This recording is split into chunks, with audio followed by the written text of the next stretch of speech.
Welcome to Classic Game Room. There are those who say you can't judge a book by its cover, but how about a Nintendo game called Shatterhand? Do you dare judge a dude with a metal fist and sunglasses like that? All things considered, that's some really good artwork, and those are some seriously righteous sunglasses. Because the future's so bright, he's got to punch everything with his giant metal fist. In Shatterhand, a 1991 side-scrolling platformer for the Nintendo Entertainment System.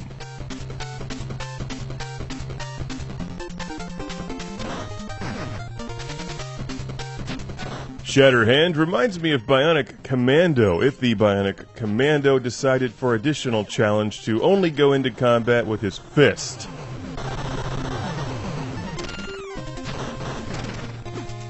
Your little dude in Shatterhand is seriously badass and shatters waves of enemies with his bare hands, instead of relying on weapons like those pussies in Contra. Although after a while you may find out that those meatheads know what they're doing because some additional firepower really helps in Shatterhand. How about an additional set of hands in the form of a free-floating, punching, shooting robot thing?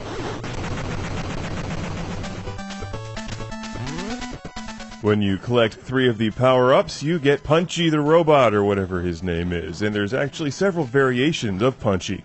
And the more I played Shatterhand, the more I wanted to stay alive so that Punchy would stay alive, because the game is nearly impossible without him. The thing with Shatterhand, and what makes it so challenging, is that you punch all of your enemies, which means that you have an extremely short range, because your arms aren't very long. Fortunately, you're wearing white high tops, and your acid-washed jeans are pegged at the bottom. In a way, Sunglasses Dude is hardcore, because he could easily pick up any number of weapons from the people that he shatters by punching. But he doesn't. It's not your average NES game, it's Shatterhand! You'll still want Punchy the Robot for backup, although I guess he doesn't really punch, he just shoots. But Punchy's a cool name, and it totally represents his love for Hawaiian Punch.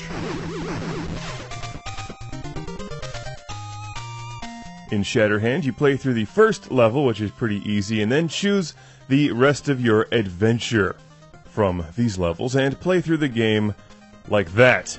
Reminds me of Spider-Man and X-Men, a game I reviewed for Sega Genesis.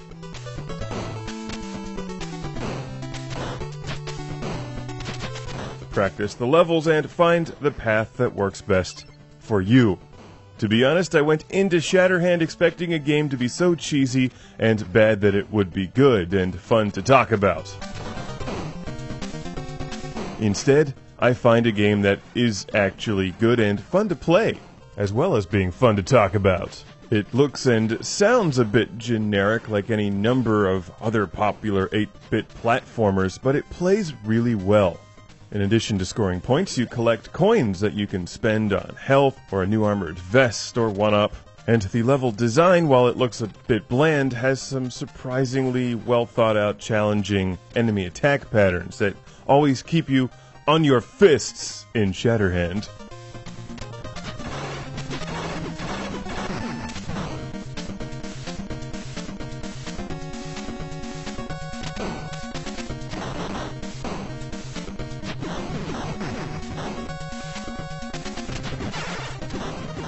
Have you ever played one of these games and actually thought about who built this environment? What is the purpose of that fan and the spikes on the walls? How was it constructed, and what is the functional purpose of this underground, icy, spiked, rather dangerous series of tunnels filled with two-dimensional enemies?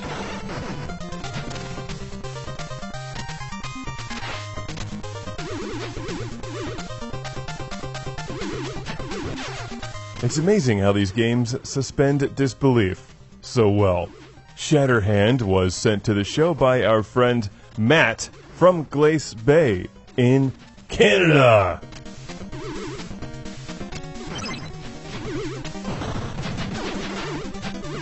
For those of you looking for that cool underground platformer on the Nintendo Entertainment System that not everyone else is playing, may I suggest Shatterhand.